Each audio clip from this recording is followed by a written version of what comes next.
हाँ, बोलिए। मैं अनिल कुमार गुप्ता झिंझक कानपुर देहात से सर बोल रहा हूँ। हाँ हाँ, बोलिए बोलिए।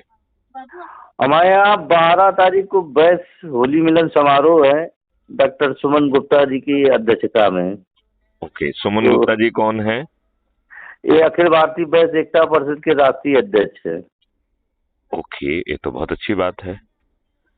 और हमारे यहाँ वार्षिक समारोह होता है होली मिलन का। तो देखिए, आसपास अपने जनपद के अलावा भी हम लोग अन्य अपने बैस गणों को आमंत्रित करते हैं।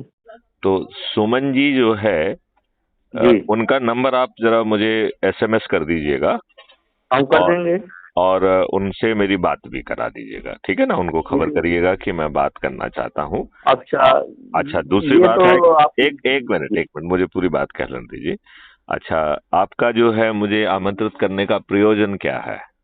कोई प्रयोजन नहीं, सिर्फ ये है कि आप व्यस्त हैं और संकल्प ग्रुप में आपके तमाम आवश्यक सूचनाएं, आवश्यक सहयोग के लिए आता रहता था। उसी संदर्भ में नीरज अ, जी से बात हुई थी, तो उन्होंने कहा था कि सर को आमंत्रित कर दीजिए। नहीं, मेरा ये कहना है कि देखिए, हम लोग एक दूसरे को हैप्पी बर्थडे और ये जो फालतू के जो है गुड मॉर्निंग गुड इवनिंग के मैसेज देते रहते हैं, जी, इसके इसकी बजाय हम एक परिवर्तित भारत पैदा क्यों नहीं करना चाहते हैं, जिसमें आप सुकून से रहें, आपके ऊपर कोई अत्याचार ना करे, कोई आपके पास चौथ वसूली ना करे, आपको दबाए नहीं कोई, आपको सुनवाई के लिए थाने ना जाना पड़े, आप जहाँ पे है उसी स्थान पे आपकी एफआईआर दर्ज हो जाए। ऐसे भारत जी, को नहीं चाहेंगे क्या? बिल्कुल सर चाहेंगे, लेकिन आप ऐसे पुरुषों का, महापुरुषों का हमें दिशा निर्देशन प्राप्त हो तो तो यदि ये यदि आप होली के इस अवसर पर मुझे आमंत्रित करना चाहते हैं, तो इस संदर्भ में यदि चर्चा जी, करेंगे तो मैं जरूर पहुंचूंगा। इस संदर्भ में सर बिल्कुल चर्चा करूंगा। और झिंझक कानपुर देहात में पड़ता है, पहले कानपुर का हिस्सा हुआ करता था नगर का। जी जी। अब ये कानपुर देहात की नगर पालिका है। और हमारा सौभाग्य होगा, हमारे बड़े भैया मन्नू गुप्ता जी हैं जो इस हम्म। कार्यक्रम को ऑर्गेनाइज करते हैं। हाँ, नहीं देखिए, उनके जो यदि पहले से ये मालूम है कि होली मनोरंजन तो एक बहाना है, जी भारत को आपका, बदलने का जो है संकल्प है, और ये संकल्प आपको बिना 5 पैसे खर्च किए मैथिली शरण गुप्त अवतरित कर रहे हैं। जी जी बिल्कुल। अब चूंकि आपके हमारी भी एज है और आपका समय समय पर आवश्यक ज्ञानवर्धक सूचनाओं का मैं अध्ययन करता हूँ। तो उन सूचनाओं से तो अब तक आपने कुछ पकड़ पाया है जी या अब क्या? मैंने पकड़ा है, और अपने लोगों को जो हमारे पास आते हैं हम उनको कुछ ना कुछ हेल्प करने की कोशिश करते हैं। नहीं देखिए, आप जो हेल्प करते हैं वो जी, हेल्प बहुत व्यक्तिगत हो जाती है, जी, और व्यवस्था आपकी सुनवाई नहीं करती है। आप थाने में जी, जाते हैं, थाने में जी, एफआईआर आपकी दर्ज नहीं होती है, आपके विरुद्ध झूठी नियम विरुद्ध एफआईआर दर्ज करके आपको तंग किया जाता है, जी सर, आपसे चौथ वसूली की जाती है। कोई जी सर, कोई जो है राजनेता कोई आयोजन करता है, आपसे वसूली करने के लिए लोग बाग पहुंच जाते हैं।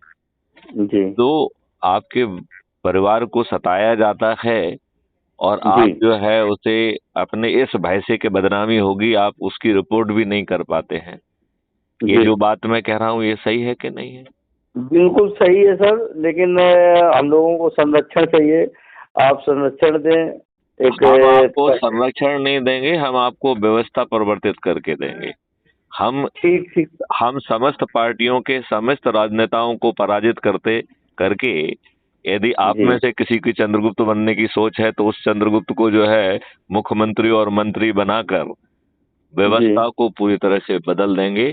अंग्रेजों के जो मुझे भी नियम सर कानून है ये चाणक्य बदल दे। की हाँ? मुझे भी सर चाणक्य की आवश्यकता है, तभी चंद्रगुप्त बन पाएंगे, अन्यथा तो चंद्रगुप्त एक आपको चाणक्य मिल चुका है, आप चाणक्य से ही बात कर रहे हैं। ये मैं उसी चाणक्य से सत सत अनुरोध प्रार्थना कर रहा हूँ कि 12 तारीख को आए, हम लोगों मैं को जरूर आऊंगा, मार्ग। मैं जरूर आऊंगा, मेरा कार्यक्रम बहुत टाइट हो रहा है, लेकिन मैं इस उद्देश्य की पूर्ति के लिए तो फिर चाणक्य को अपना श्रम करना ही पड़ेगा, तो मैं जी पहुंचूंगा। Thank you sir, thank you. मैं और मैं आपका कार्ड में नाम डलवा दे रहा हूँ। और लेकिन उसमें ये लिखिए कि व्यवस्था परिवर्तन के संकल्प के साथ होली। ठीक ठीक सर। इसमें कहीं व्यवस्था परिवर्तन की बात लिखोगे ना तो हमारे इतने चुरकट लोग हैं, वो कहेंगे साहब होली है, ये हम फालतू की बातें क्यों कर रहे हैं। इतने दुष्ट लोग हैं हमारे। नहीं चलिए सर, तो आप यदि जो है ना, चाणक्य ने भी तो चंद्रगुप्त को लाखों लोगों में पहचाना था। ठीक बात है, ठीक बात है, ठीक बात है, ठीक बात है। ये ऐसा चाणक्य की व्यवस्था है कि जो ऐसी चंद्रगुप्त की व्यवस्था है कि चंद्रगुप्त को खुद चंद्रगुप्त बनना है और वो बिना 5 पैसे खर्च किए हुए। मैं आपको सब समझाऊंगा। ठीक सर, हम आपको 12 तारीख को आमंत्रित कर रहे हैं। बड़े भैया मुन्नू गुप्ता जी है, हाँ हाँ, इन्हीं के गेस्ट हाउस में होगा। आप 2 मिनट बात कर लीजिए। जी प्रणाम। जी मनु जी, बहुत बहुत नमस्कार। और आपके जहन में ये ख्याल आया कि आप मुझे आमंत्रित करें, और ये भी ख्याल आया कि हम व्यवस्था परिवर्तन और लोगों को न्याय देने की बात करें, क्योंकि ये मेरा मानना है कि वैसे तो भारत का हर नागरिक पीड़ित है, लेकिन उसमें जो है बनिया और ज्यादा पीड़ित है। बनिया ज्यादा पीड़ित है। तो और हम लोग जो है बहुत, क्या कहूँ, मुझे अच्छे शब्द मिलते नहीं है और घटिया शब्दों का मैं उपयोग नहीं करना चाहता हूँ, वो उनका मैं प्रयोग नहीं करना चाह रहा हूँ। लेकिन हम लोग किस मिट्टी के बने हैं, हम लोग इतनी यातना क्यों सहते हैं? बहुत यातना सहते हैं। मुझे ऐसा लगता है कि बनियों को बहुत प्रताड़ित किया जाता है। क्या होता है सर, मैं भी शिक्षा विभाग में था, प्रिंसिपल से रिटायरमेंट हुआ है 18 से। आपको ये मालूम है कि चंद महीनों में ही ये देश बदलने वाला है, और मोदी सहित जो है अमित शाह समेत सभी राजनीतिक पार्टियों के सभी राजनेता पराजित होने वाले हैं। ये संकल्प आपको मैथिली शरण गुप्त का मालूम है कि नहीं मालूम है? ये मालूम है, आप पूरे जोर से हम उसी में लगे हुए। तो आप जो है इस होली में व्यवस्था परिवर्तन की होली, ये नाम दीजिए इसको। ठीक है? ठीक ठीक। उससे क्या रहेगा कि कोई जब अपन ये बातें करेंगे तो किसी नालायक को जो है ना बकवास करने का मौका नहीं मिलेगा। नहीं तो हमारे यहाँ बकवास करने वालों का शौक बहुत होते हैं। अरे हाँ, बहुत राजनीतिक लोग भी होते हैं हमारे यहाँ समाज नहीं, काय के राजनीतिक लोग हैं, घटिया लोग हैं। मस्का मार के, चम्मच मार के यदि धोखे से एमएलए एमपी का टिकट मिल गया तो कोई औकात नहीं है ना, वो समाज का भला कर पा रहे हैं ना देश का भला कर पा रहे हैं। यदि वो मंत्री बन जा रहे हैं तो भी उनकी औकात नहीं है सही बात करने की। तो वो मंत्री किसके भले के लिए हैं? आप मेरी बात समझ रहे हो ना? उनका ना एमएलए एमपी बनना समाज के लिए ना देश के लिए कोई लाभ का है, और ना ही उनका जो है ना मंत्री बनना, मुख्यमंत्री, कुछ कोई लाभ का नहीं है, क्योंकि उनकी औकात कुछ बोलने की होती नहीं है और कुछ करने की तो बिल्कुल नहीं होती है। उनकी सत्य बोलने की औकात नहीं होती है। मालूम नहीं आप मेरी बात है? किसी अपने समाज के मंत्री से मिलो तो वही जात का आरोप लग जाएगा। भाई जात से तुम बने हो, जात का आरोप लग जाने दीजिए। आप बात तो करिए हमारी। नहीं, आप जो है पूरे देश की व्यवस्था बदल दो, उसमें बनियों को अभी लाभ मिल जाएगा। देखिए मेरा ये कहना है, अच्छा एक भारत श्रेष्ठ भारत बना दीजिए ना, कोई प्रॉब्लम है क्या?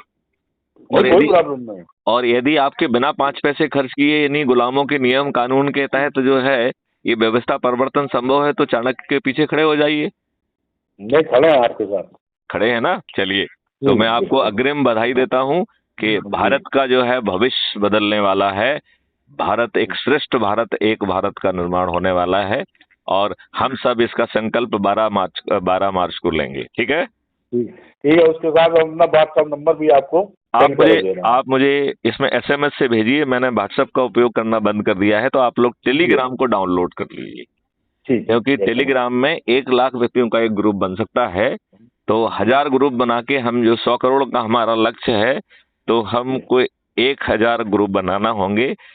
व्हाट्सएप में तो मैं पागल हो जाऊंगा। ठीक है ना? ठीक है ना? तो इसलिए व्हाट्सएप से हमारा काम बनने वाला नहीं है। मैं आप सभी लोगों तो अब जो है, बल्कि सभी भाइयों से पहले से भी कह दीजिए कि वो टेलीग्राम को डाउनलोड कर लें, और